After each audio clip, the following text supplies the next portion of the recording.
a writer for Push Black. And welcome to part 3 of our discussion on generational trauma. Can't speak today either. Y'all bear It's with me. Friday. It's Yeah, Friday. right. Okay. I'm gonna be messing up all evening. Welcome. Um, so as Black people, that's definitely something that we have experienced, whether it's as a people or whether it's on an individual basis. And so through this series, we're going to venture into what it looks like, how it impacts us, and how we can definitely heal.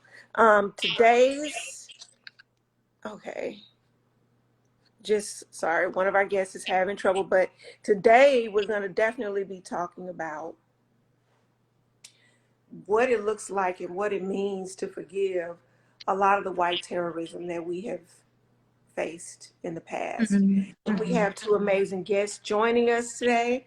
Our first guest is already here. We're trying to add our second one, but our first guest is Alice Mills. We're happy to have her. And she is a Black mental health counselor, and she's rooted in Black feminist tenets. And she is about co-creating spaces that support and celebrate the humanity and stories of everyone.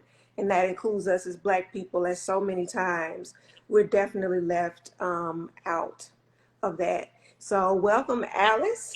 We're glad to have you. And we Thank have you a for second. having me. Oh, yes. We're so glad to have you. This is going to be an amazing conversation. Okay, let me see. We have another guest that's joining us, Brandon Anderson. And let's see. He should be joining us in a second. Okay. Let's see. He keeps saying he's unable to join. I think we're having something going on with IG, but we're going to go ahead and still move on. Is he on? He's trying to get on, but IG keeps saying he's unable to get on. Oh, Yes. So Brandon, if you're watching us, will you send me a request so that I can add you to our live? And while he's doing that, let me tell you about Brandon. Brandon, we partnered with before. He is the founder of Raheem.org. And Brandon, he started this after his partner lost their lives due to police violence. And so Brandon is going to be coming from a different perspective. And the thing that was so hurtful about what happened is that the officer had already been abusive and had already had things against him that happened. And so Brandon is going to be joining us, and we're going to be talking about forgiveness with that.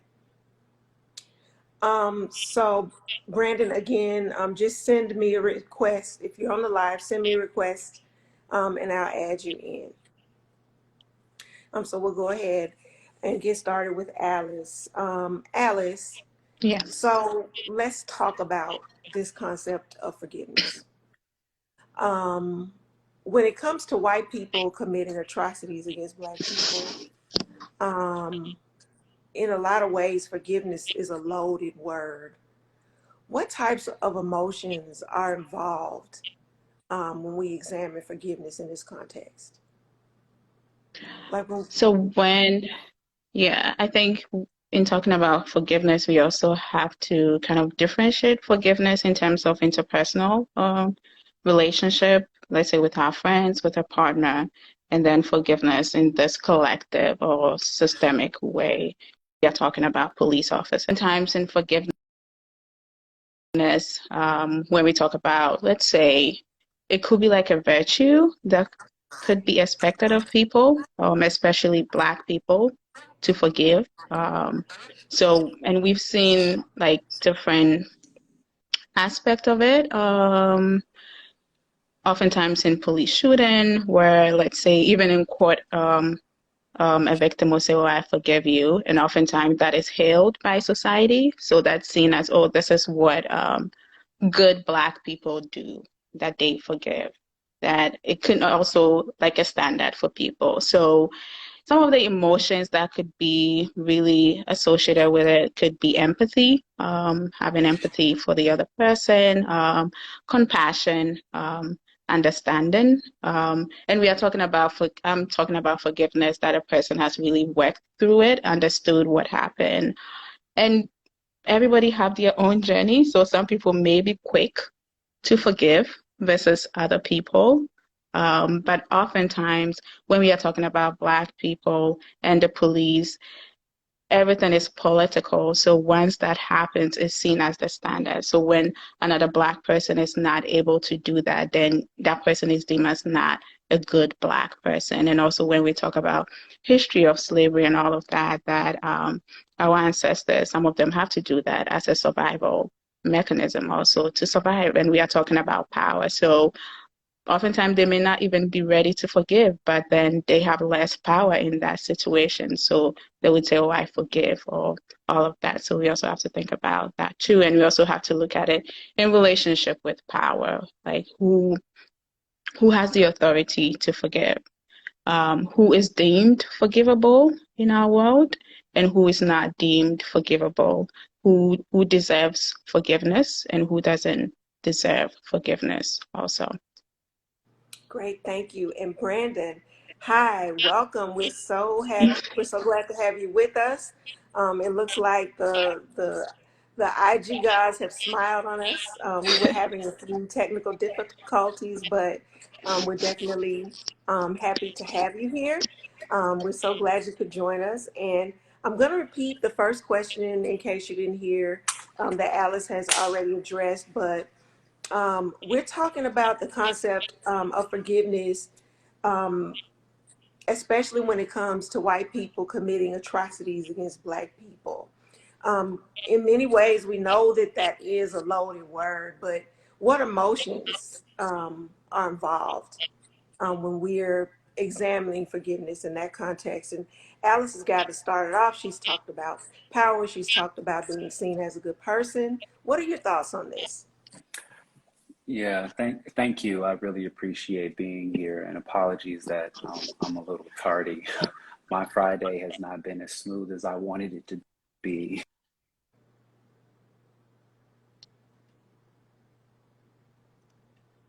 Once in a while, you see my phone go,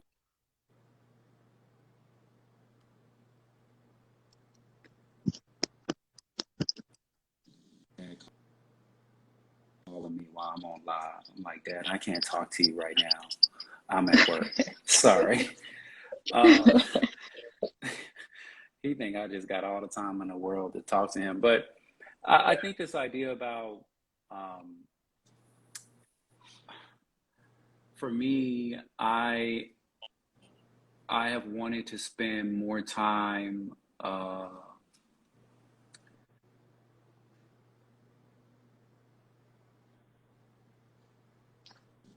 when I think about forgiveness, I'm thinking about the multiple parties that exist in that space. The person who is in need, or the persons who are in need of forgiveness, and then the persons or groups of people who are doing the forgiving. And a lot of times uh, that can be in conflict, you know, like a lot of people can not necessarily know how to earn forgiveness, which is something we're not taught frequently. And a lot of times it's expected that we should forgive very easily or very quickly. And these are various and differing levels of forgiveness.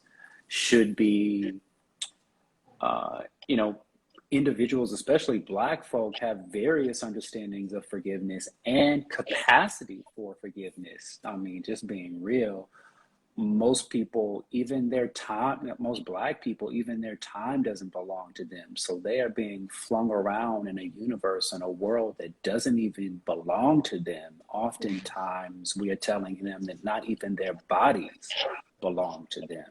At birth with abortions, or at the end of life, especially with many Black women.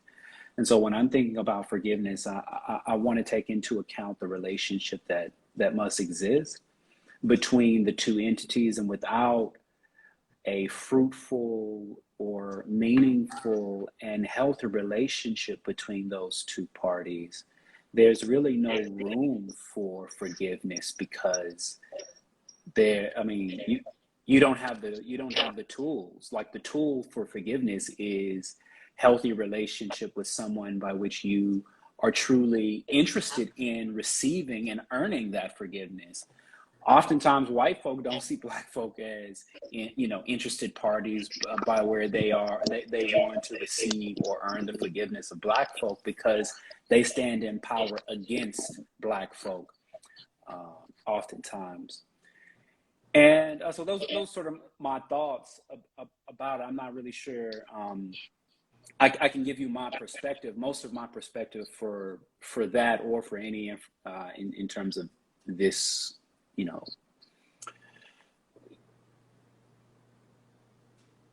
asking the question, why am I the person you ask about forgiveness, is because I've lost someone, really close to me 12 years ago. My life partner was killed by police during a routine traffic stop. And his love was radical, unapologetic, and it is forever changing my life. And that was 12 years ago. And I have to often think about this word forgiveness, because someone killed him, right? And not just someone killed him, something killed him. And I think that while I can have forgiveness for people, I don't have forgiveness for systems, because I don't think I should be in relationship with systems. I don't need to be in healthy, meaningful relationships with systems, because systems can't honor me. They cannot see my personhood or my Blackness. And so I struggle with this, and I hope that complication doesn't further complicate this idea, this lie. No. First of all, let me say, no, that's beautiful. Yeah. And actually that kind of brings me to another question that let's kind of go back to systems and white people in control of Black bodies. So when we're thinking about enslavement, something that have y'all seen like those T-shirts that are like, "I am not my ancestors. You will catch these hands," things like that, which I cannot stand those T-shirts. But I want to ask you about that. So many people seem to think that our ancestors were just docile, humble. Anytime white people did something to them, they were just like, "Yes, master," "No, master," and that they were always willing to forgive white people for one reason or another. So, from your perspectives, first of all, do you think that this is true in any way, and if why or why not? What is true? Do we think what is Like true? like that our ancestors were just like these docile people, that like that forgiveness is built into who we are. No, um absolutely not. Like, Black people are not inherently. Uh, that's just the consequence of racism, because that's just how that works. That's the same thing they said about Black people. That Black people are the people we need doing all the work, because they don't get tan very easily. They can stand outside in the sun for long periods of time. And so I don't want to get to the place of like characterizing the personalities of all ancestors, of Black folk. But hell, I come from an entire family of Black women who that they definitely did not ask for forgiveness at all, or permission in many times. And so for me, I think, and I was raised in Oklahoma, where you either, I mean, you either allow black or you a quiet black, and sometimes that's what white people see you as. Uh, and so a lot of times I think it's so very true that that our ancestors weren't docile. I mean, we got plenty of ancestors who weren't docile. You don't become, I mean, you don't create the infrastructure that black folk and ancestors have created being docile. Right. Much of our movements were sprung from the antithesis of docile behavior. The Right. Haiti Revolution. I mean, you can really name quite a few. I wanted to before I pitched it over to either ask another question, I just wanted to before going any further, I just wanted to share a little bit about who I am and what I'm doing here, because I feel like I kind of jump right in and I've been answering questions, and people probably, I see some people asking me, who the hell is he? And so We tried to we tried to give a brief introduction for you, and of course, we know that nobody can do justice better than telling your story. So thank please you. do, please do take the space to tell your story in the way in which you want it to be told. Thank you. No, Yeah. I appreciate that, and I promise not to use up very much time. I think it was just important for the context of the call. But my name is Brandon Anderson. I'm the founder and executive director for Raheem. And Raheem is a national organization that has been the only independent reporting service against police violence in the United States since 2017. And we've been known for two things. Right, we run a website that makes it easy for people to report cops and then get connected to a free lawyer, file a formal complaint in any of the 18,000 police departments across the states, and then get united with a local advocacy organization in their area. The second thing we've been known for is all of those reports created this massive database on how police performed. And so organizations in our network use that database to run campaigns, mostly policy and narrative change campaigns that shrink the role of the police. And that was up until about 14 months ago. And I'm happy to announce a shift and an evolution in our work, which will be an alternative dispatching system to 911. For a really long time, for the last 4 years, we've documented. For the last 4 years, we've not only documented what police have done wrong across those 250 cities, but they've also taught us what communities need when they call police, why they call police, when they call them, where they're calling them where they're calling them to. And that's helped us to develop this framing and scaffolding for an alternative dispatching service that truly meets the needs of community members and does not respond to harm and conflict with more violence, but instead connects the pre-existing organizations already working to life-affirming services. I say all that because sorry, that was a mouthful, but that was an important, because I'm in the process of going through a transition where my organization first started 4 years ago collecting data on how police perform, and our efforts truly were to reform the behavior of cops, right? And so now and 15 months, just 15 short months ago, we made the decision to pivot, to evolve.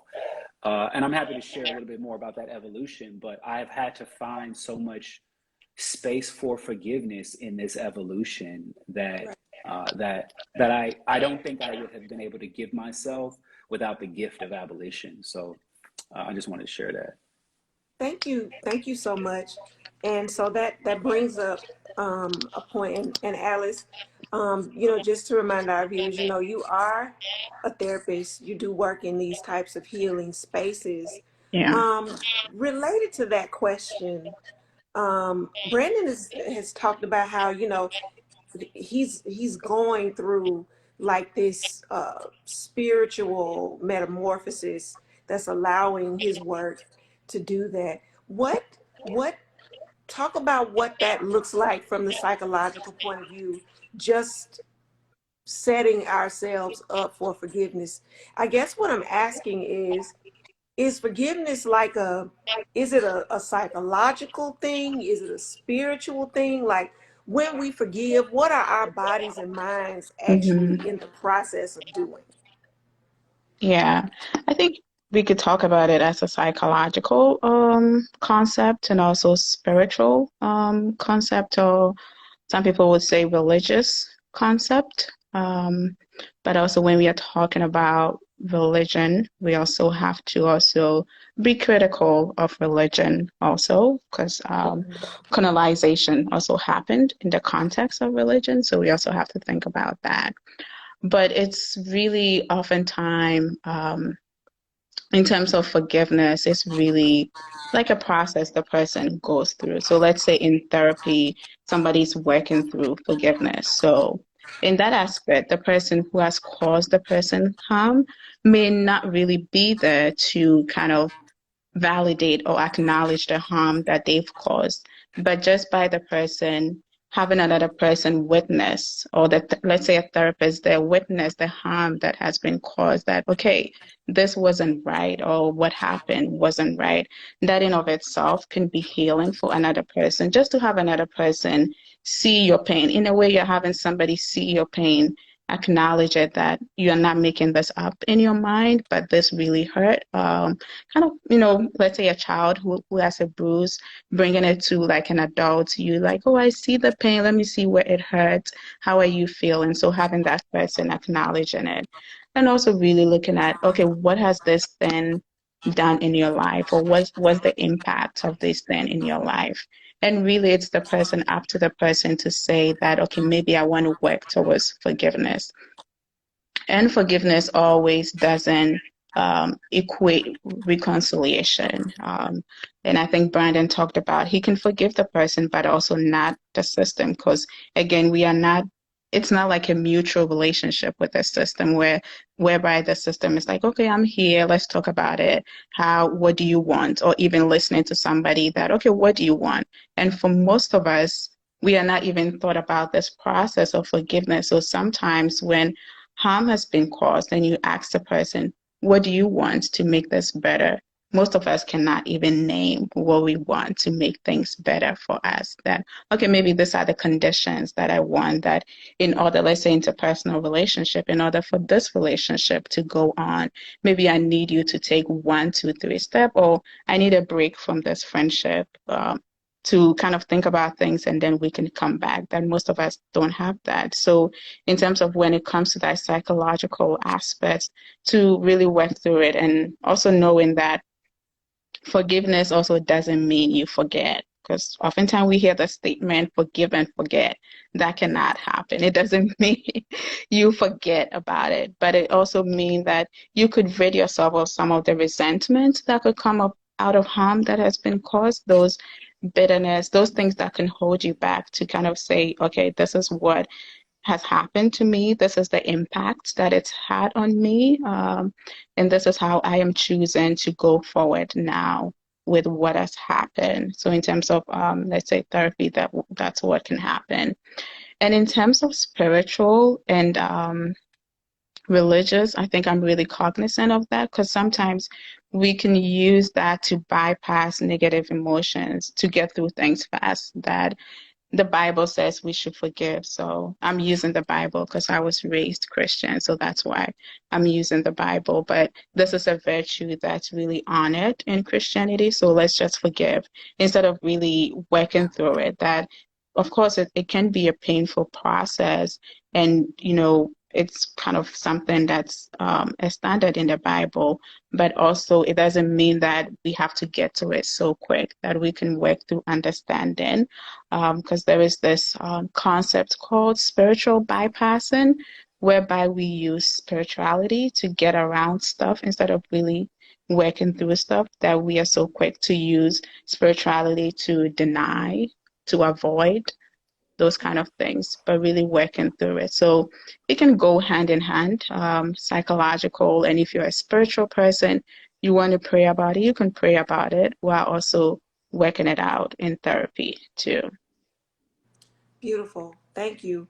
And so, all right, so you all have said so many things, and it is just the absolute truth, all about just, making sure that, there's a difference between forgiving and not hiding behind spirituality, as well as being in relationships and bearing witness to relationships with people versus a system.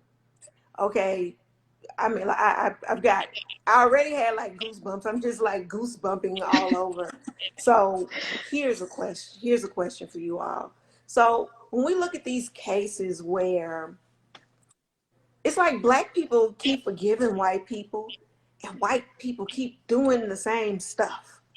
Um, like the case with the Botham family, where not only did the brother of the victim, he was just minding his own business, killed in his own home. Not only did his brother hug the white police officer, but the judge hugged the police officer, and it was just like all of this forgiveness.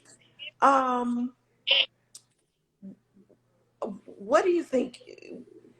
Not, I don't know. What do you guys think about that? What do you think about this? What it seems like is like there's been so many times when these horrible atrocities, where the loved ones have been killed, children have been killed, or like the shooter that went into the church in South Carolina, shot the people who were in Bible study, joined them in Bible study for a little while, shoots them, and then the mother or sister of one of the victims says, "Oh, there's forgiveness in my heart for this person. I forgive this person."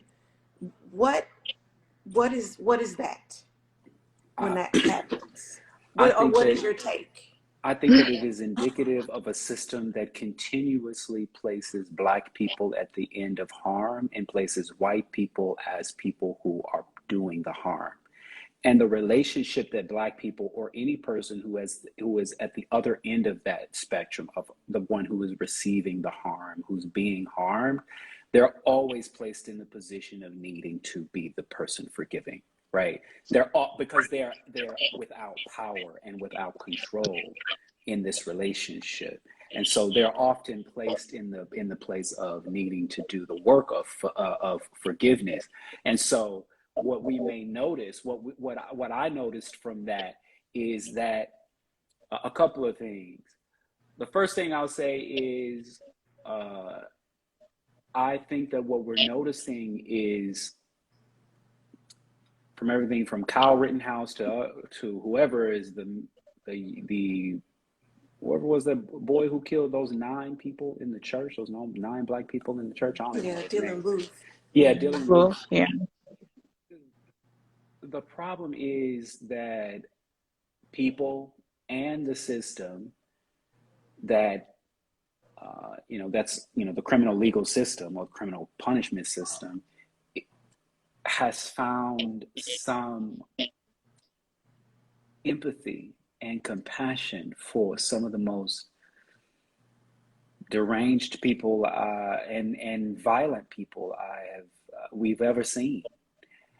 And what strikes me as concerning is not that Black people are showing, or not just Black people, but white people too. We knew that. Black people showing compassion and forgiveness for people like Dylan Roof, or insert white person who's done harmful things to Black people. Uh, is is that empathy and care and compassion is not shown to Black people in the ways that Black people are forced to regularly and routinely encouraged and invited to care and show compassion for white people, because of the relationship Black people have to white people and because of the relationship Black people have to this country. And so I think that what we found is, not that we didn't like Black folks showing compassion and empathy to white folk who've done just some crazy shit. I mean, they have done some violent and horrendous, not just crime, but they have. It ain't even a crime. Like, you've killed someone, you've taken a life, and you've taken someone from their family, and we can find so much compassion for them. Like, we can dream of all the reasons why they kind of come to this position in their life, and I mean, this is an unpopular opinion, but that's what we should be doing. Honestly, like, we should be doing that. The problem is that we only do that for white people, and Black people are the people who are the people who have to do that work. So once again, Black people's labor is exploited for the benefit of white folk under a system of white supremacy. Mhm. Yeah, and I think that's a good point you made, Brandon, that I have been in courtrooms countless amount of times that I wish that somebody saw the humanity of Black people in the courtroom, that kind of they see the person through the eyes that I see them, that this person has a family, all these things that Yeah. in a way they are deserving of this forgiveness that I don't see for Black people in all of these courtrooms that I go to, even with survivors of intimate partner violence and survivors of domestic violence.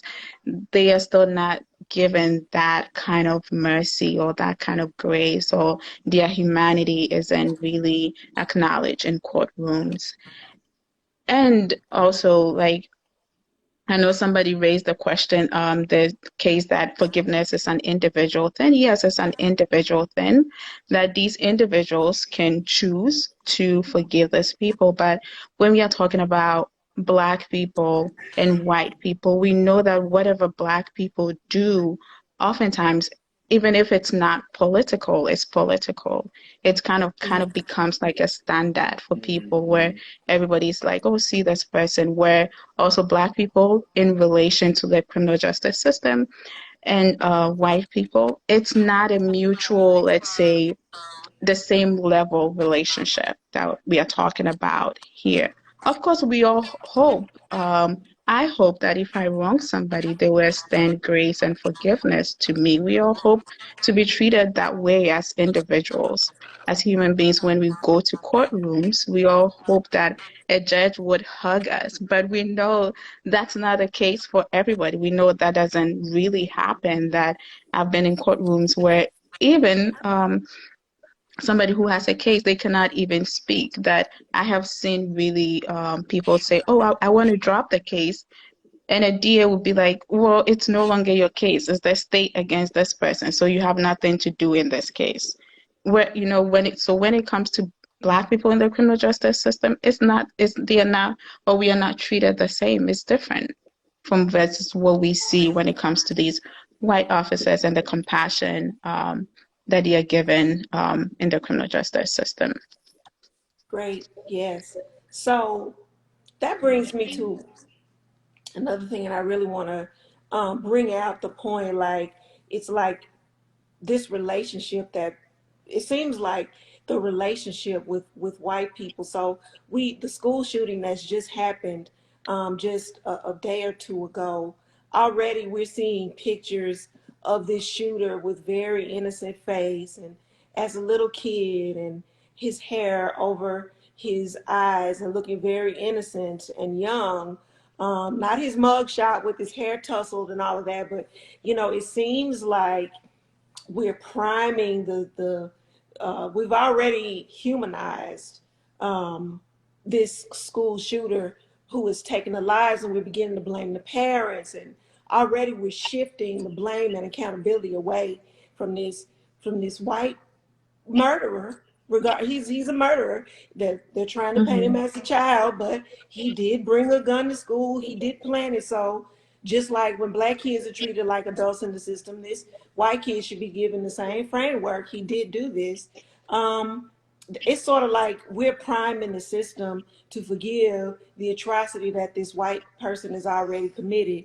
So let me ask you that, related to this, do you think when Black people, and this is with all due respect to victims. Um, do you think that when we do this sort of public show of forgiveness, or the media captures this moment and makes this a show for the rest of the system, do you think that public forgiveness of these atrocities actually kind of works in the same way as like showing these cutesy little pictures of the white terrorists who enact these things on other people? In other words, do you think that public forgiveness could maybe take away from the sentence they might get had they not been publicly forgiven? Or do you think that it lessens the impact of the accountability or the punishment that a person might receive? Like when we come out and publicly forgive, like before the case, and say everything's okay, do you think that sort of primes the system that's kind of like already leaning towards the forgiveness? Or do you, well, what do you think about that? Let me not lead the No, question. those are all great questions. You wanna hit it? Yeah, I could Yeah. go. So I want to take accountability out of it.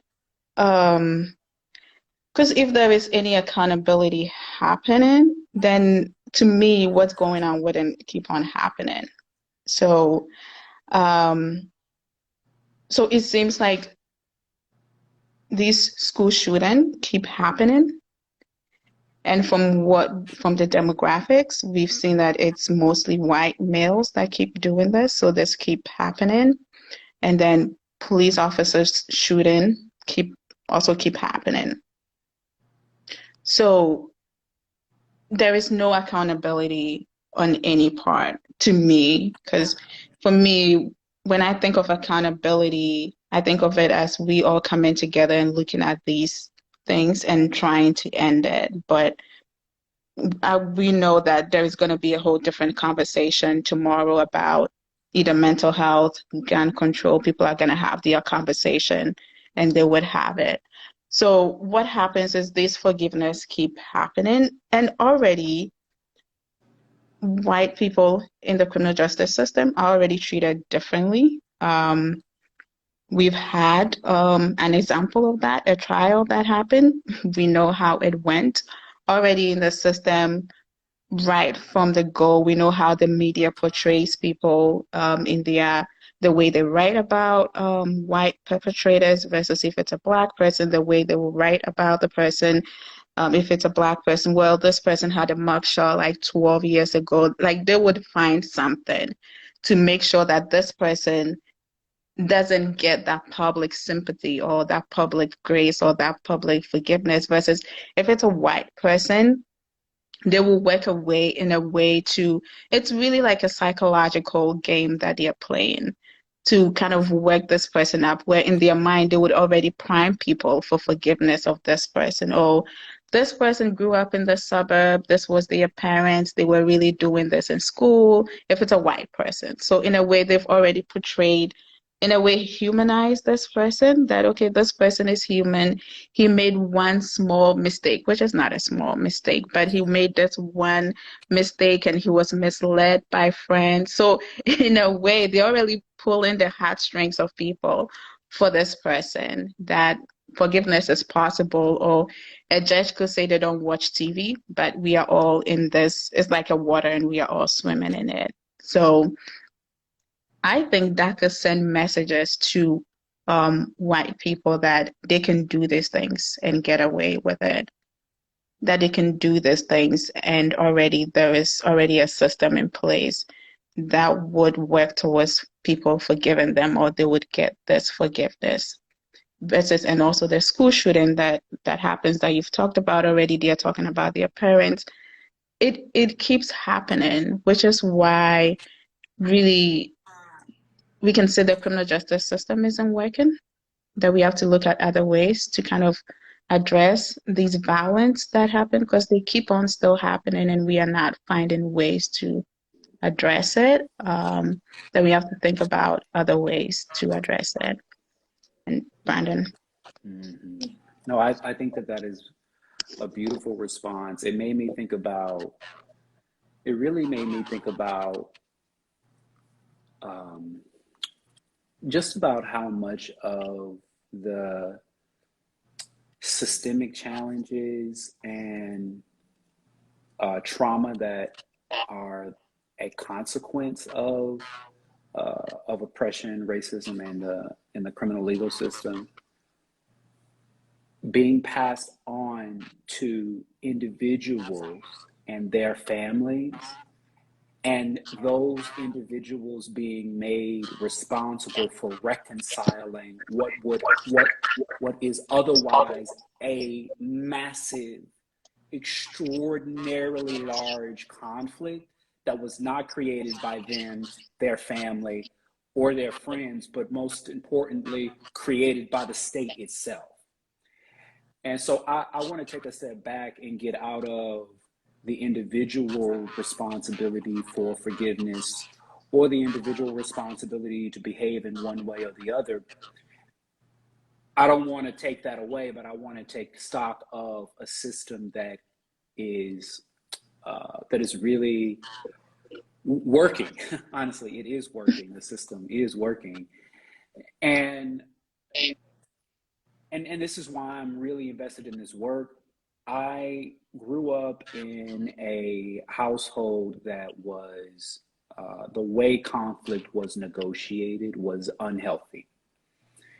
And I was raised to understand the way to negotiate that conflict in unhealthy ways. And so when I grew as an adult and entered into more long-term and wanted to have sustainable, intimate relationships with my friends or my partners, I had to understand that the way I had learned to negotiate my conflict in the past was from a space of trauma. It was from a space of violence, and I no longer need to behave and act in that way.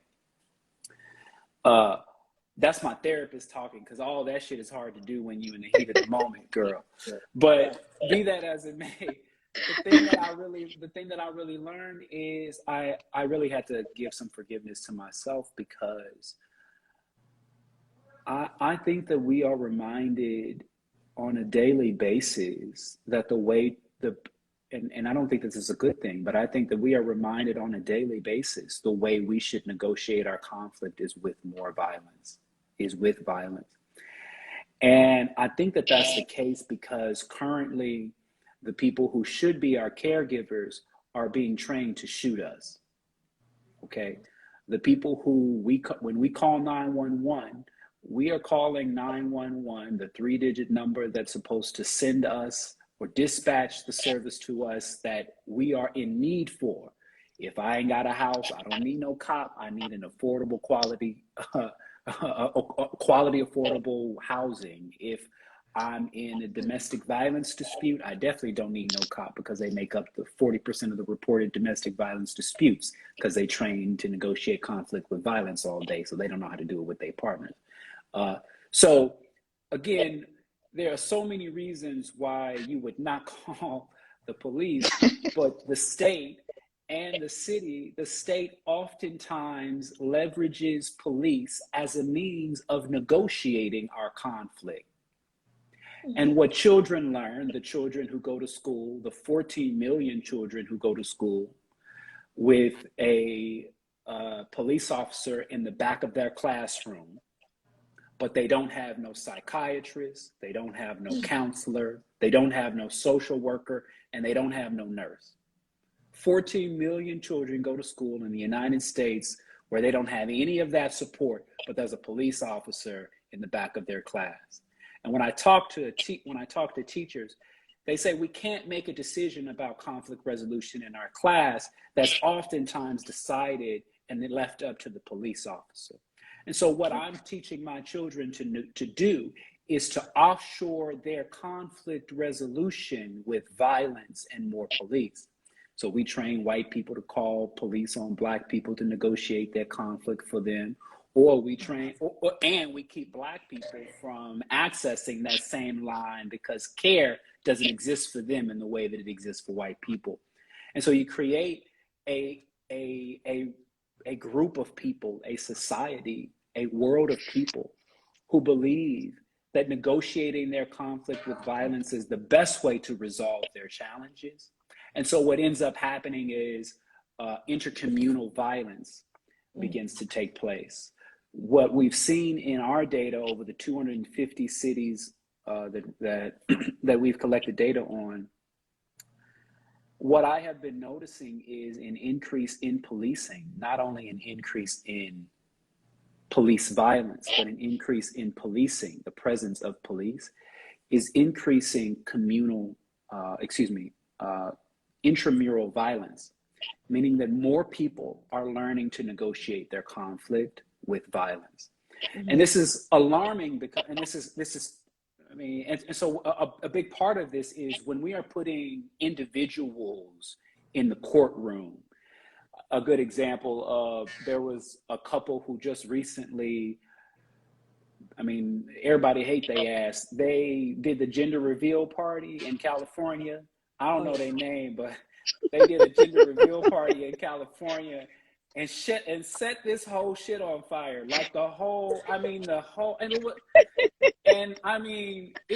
it was unbelievable. I woke up and looked out of my window, and then the sky was orange. And I'm 36, and that has never happened to me before. And so I was just like, a gender reveal party.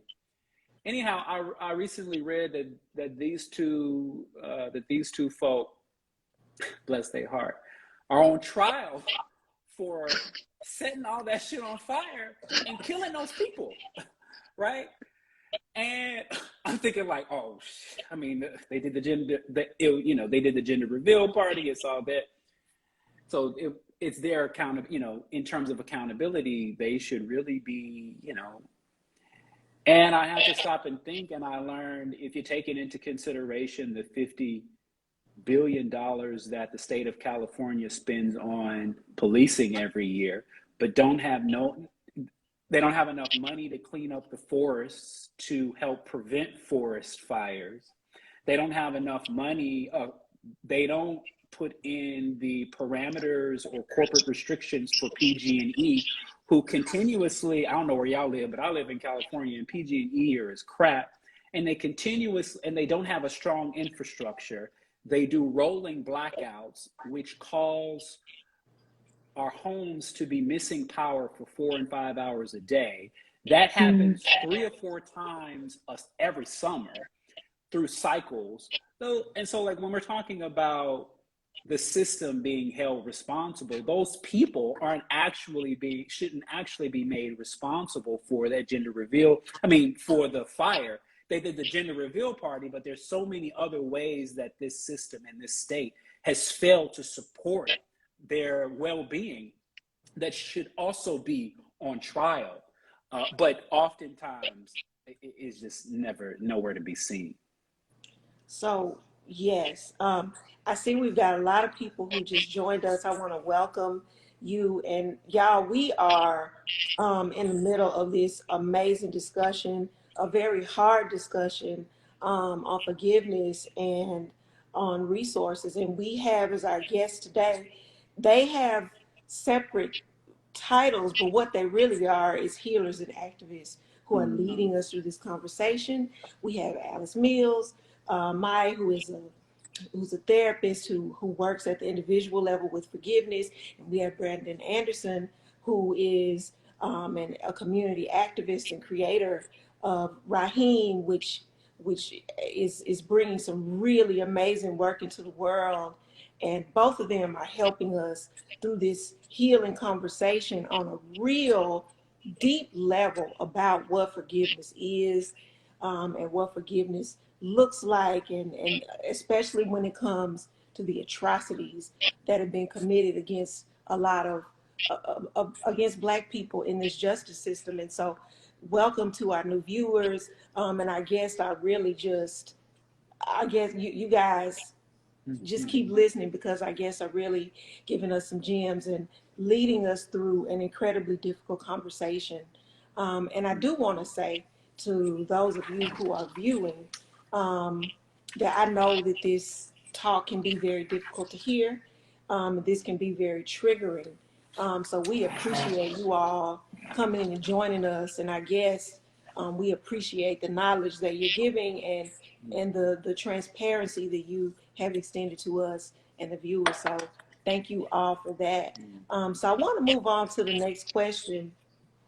And I know that we're kind of winding down, but this question has to be asked, and I really want to think about it. So we've talked about a lot, and there's so many takeaways from this conversation in terms of what right relationship looks like and with whom you're in a relationship and when it comes to forgiveness. So two questions. The first one is, are there simply some things, and this is generally speaking, as it has been pointed out during the course of this conversation, that people definitely should forgive on their own level and work where their spirits meet them and where their work meets them. We're not speaking against that, but in a very general sense of the word, my question is, are there simply some atrocities that we as Black people should never forgive white people for?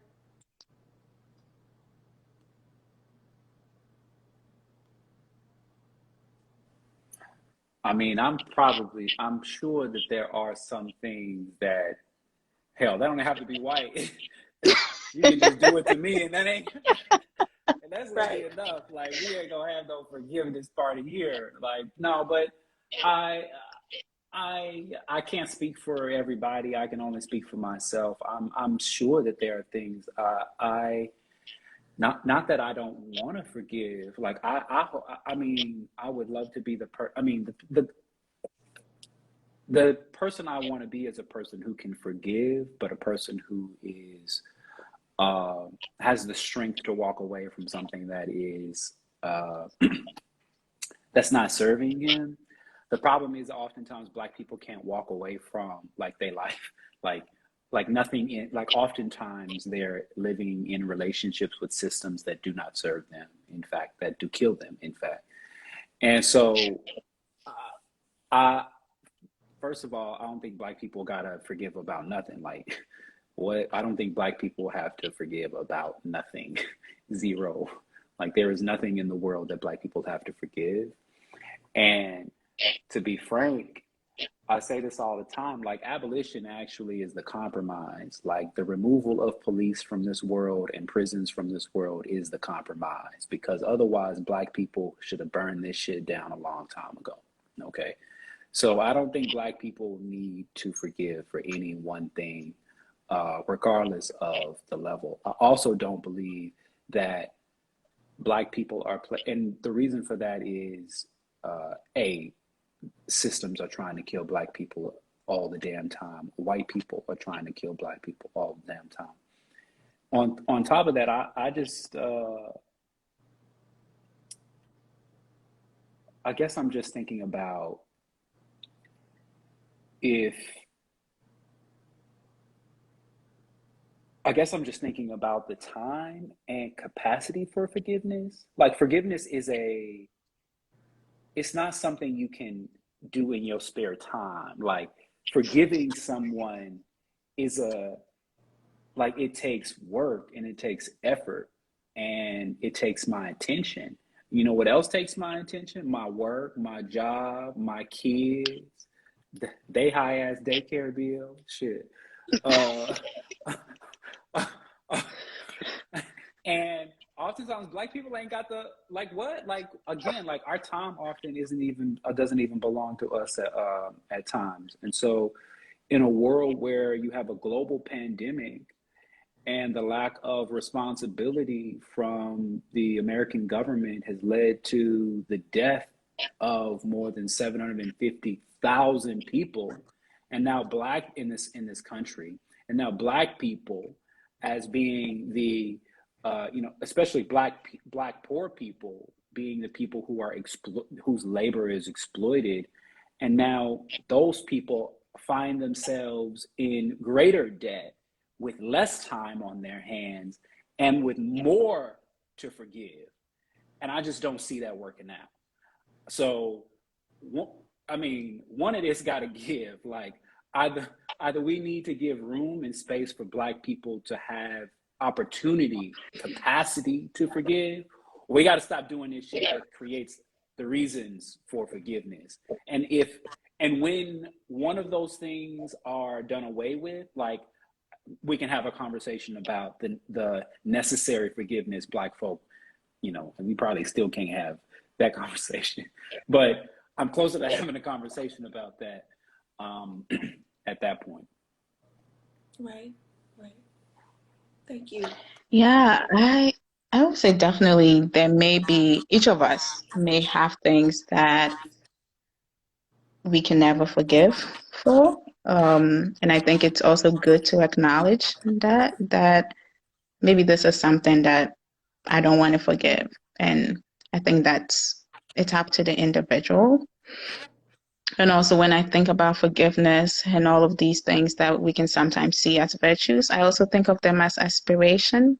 So it's something that a person can aspire to, and we cannot, in a way, force it upon people. Because really, when you force it upon people, then to me, it's not really forgiveness, or you're not giving the person a choice in the matter to forgive. And also, Black people don't owe anybody forgiveness. So for people who are listening or viewing us, that I hope if there's any takeaway from this, that you don't burden yourself. If you are in a place where you're feeling like I cannot forgive somebody, I hope you don't burden yourself and you're not too hard on yourself that, oh, I have to. It's not something that you have to. You don't owe anybody forgiveness. If anything, it can be a gift that you give to people, or a gift you give to yourself, so you don't owe anybody that.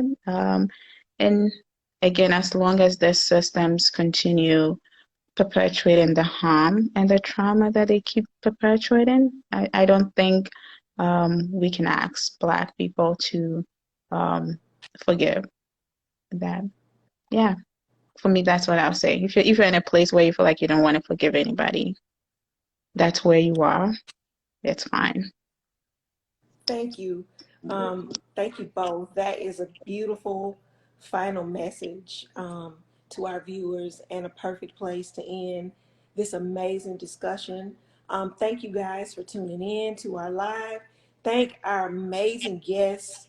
Again, you guys have led us through a very difficult and heartfelt conversation. And I just want to extend such admiration and thank you guys for the work you do. Thank you Thank for taking you. care, yeah, of our Thank you. communities. Thank you for being here with us.